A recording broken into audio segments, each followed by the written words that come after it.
شب برات، اس رات میں تمام حضرات جاگتے ہیں، گناہوں سے توبہ کرتے ہیں، معافی تلافی کرتے ہیں، عبادت کرتے ہیں، اللہ کو راضی کرتے ہیں۔ لیکن کچھ ہمارے بھائی ایسے بھی ہوتے ہیں جو اس رات کو نام تو جاگنے کا دیتے ہیں، لیکن انہیں یہی نہیں معلوم کہ رات جاگنے کا مطلب کیا ہوتا ہے۔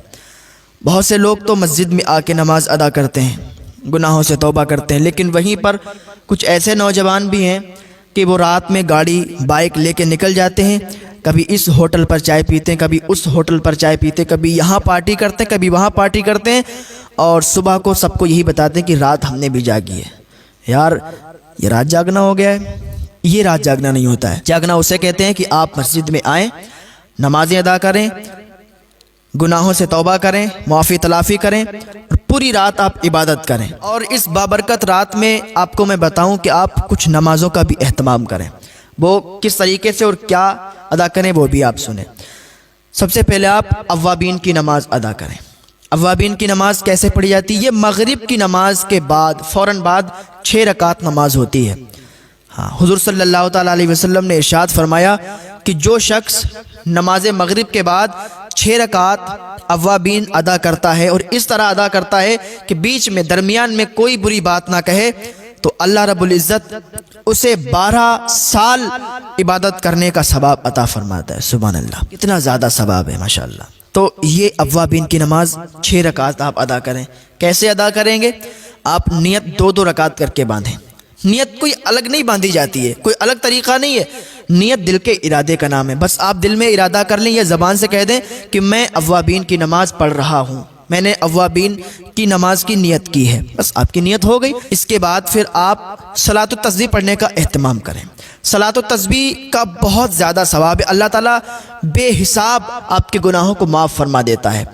حضور صلی اللہ تعالیٰ علیہ وسلم نے اپنے چچا حضرت عباس رضی اللہ تعالیٰ عنہ کو اور تمام صحابہ کو صلاۃ التسبیح پڑھنے کی ترغیب دی ہے۔ تو آپ کو چاہیے کہ یہ نماز جو ہے ہفتے کے ہفتے پڑھیں، یا روز اگر پڑھ سکتے ہیں تو روز پڑھیں، اور اگر ہفتے کے ہفتے یا روز روز نہیں پڑھ سکتے ہیں تو مہینے کے مہینے پڑھیں۔ مہینے کے مہینے ادا نہیں کر سکتے ہیں تو سال کے سال ادا کریں، اور اگر سال کے سال بھی ادا نہیں کر سکتے ہیں، ویسے تو ادا کر سکتے ہیں، اتنی زیادہ بھی اس میں ٹائم نہیں لگتا ہے، ادا کرنے میں کوئی دقت نہیں ہے، 20-25 منٹ لگتے ہیں۔ اگر سال میں بھی ادا نہیں کر سکتے تو زندگی میں 1 مرتبہ یہ نماز ضرور ادا کریں، بہت زیادہ اس میں ثواب ہے۔ اس نماز کو کیسے پڑھیں گے؟ اس کو دیکھیں، ایسے پڑھتے ہیں۔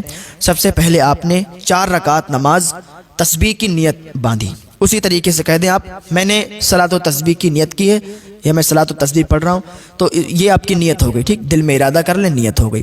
ثنا پڑھیں، ثنا پڑھنے کے بعد 15 مرتبہ آپ یہ تسبیح پڑھیں، سبحان اللہ والحمد للہ ولا الہ الا اللہ واللہ اکبر، ٹھیک ہے۔ اس کے بعد آپ سورہ فاتحہ پڑھیں۔ سورہ فاتحہ پڑھنے کے بعد کوئی سورت اور ملائیں۔ اس کے بعد پھر 10 مرتبہ آپ سبحان اللہ والحمد للہ ولا الہ الا اللہ واللہ اکبر یہ پڑھیں۔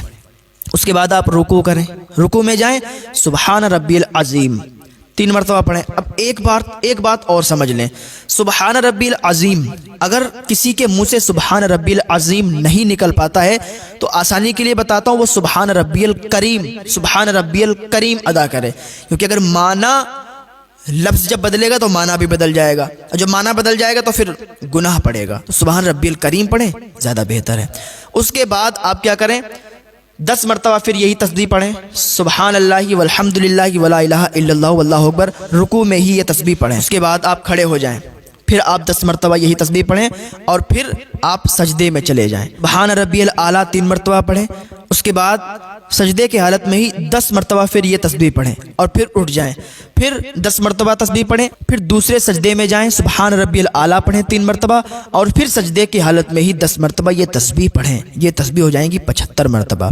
ایک رکعت میں 75 مرتبہ تسبیح پڑھنا ہے، سبحان اللہ والحمد للہ ولا الہ الا اللہ واللہ اکبر، یہ والی تسبیح۔ پھر آپ دوسری رکعت کے لیے کھڑے ہو جائیں، پھر جب دوسری رکعت کے لیے کھڑے ہوں ہوں گے پھر 15 مرتبہ، جیسے آپ نے ثنا کے بعد 15 مرتبہ پڑھی تھی تسبیح، اسی طریقے سے دوسری رکعت میں آپ کو ثنا پھر نہیں پڑھنا ہے، پھر صرف تسبیح پڑھنا ہے، سبحان اللہ والحمد للہ ولا الہ الا اللہ واللہ اکبر۔ پھر اسی طریقے سے جیسے پچھلی رکعت میں آپ نے 10 مرتبہ کر کے پڑھی تھی، اسی طریقے سے آپ اس رکعت میں بھی پڑھیں، یعنی ہر رکعت میں 75 بار جب آپ پڑھیں گے تو 4 رکعت میں 300 مرتبہ یہ تسبیح ہو جائے گی، اور چوتھی رکعت میں سلام پھیر دیں، یہ آپ کی صلاۃ و تسبیح مکمل ہو جائے گی، اور اس کا ثواب بے انتہا ہے، بہت زیادہ اس کا ثواب ہے۔ اللہ تعالیٰ کی بارگاہ میں دعا ہے کہ ہمارے بھائیوں کو توفیق عطا فرمائے کہ وہ صلاۃ و تسبیح ادا کریں۔ اس کے بعد کیا کرنا ہے آپ کو دیکھیں، اشراق کی نماز آپ ادا کریں۔ اشراق کی نماز کیسے ادا کریں گے؟ اشراق کی نماز کا ٹائم ہوتا ہے سورج طلوع ہونے کے 20 منٹ کے بعد اشراق کا ٹائم شروع ہو جاتا ہے، اور حضور صلی اللہ تعالیٰ علیہ وسلم نے ارشاد فرمایا کہ جو شخص اشراق کی نماز ادا کرتا ہے تو اسے اتنا ثواب ملتا ہے کہ اس کو ایک حج اور ایک عمرے کا ثواب ملتا ہے۔ اس حالت میں نماز ادا کرے کہ فجر کی نماز پڑھے، اور فجر کی نماز پڑھنے کے بعد پھر ذکر و اذکار کرنے لگے، کوئی وظائف پڑھنے لگے، اور سورج طلوع ہو جائے، سورج طلوع ہونے کے 20 منٹ بعد وہ اشراق کی نماز ادا کر لے، تو ایک حج اور ایک عمرے کا ثواب اس کو ملتا ہے۔ اس کا ٹائم کب تک رہتا ہے؟ ظہور کبریٰ تک اس کا ٹائم رہتا ہے۔ کر لے اشراق کی نماز 4 رکعت پڑھ لے، 2 رکعت کر کے پڑھ لے، پھر نماز چاشت ادا کرے، چاشت کی نماز بھی 4 رکعت پڑھے، 2 رکعت کر کے، ٹھیک ہے۔ اس کا ثواب کیا ہے اور اس کا ٹائم کب سے کب تک ہے؟ چاشت کا ٹائم جو ہے اشراق کے فوراً بعد چاشت کا ہی ٹائم ہے، اور اس کا بھی ٹائم جو ہے نصف النہار شرعی تک رہتا ہے، اور چاشت کی نماز کی فضیلت بہت ہے۔ حضور صلی اللہ تعالیٰ علیہ وسلم نے ارشاد فرمایا کہ جو شخص چاشت کی نماز ادا کرتا ہے تو اللہ تعالیٰ اس کے گناہوں کو معاف فرما دیتا ہے، اگرچہ اس کے گناہ سمندر کے جھاگ کے برابر بھی ہوں۔ ایک ہے کتنی زیادہ اس میں برکت اور کتنی زیادہ فضیلت ہے۔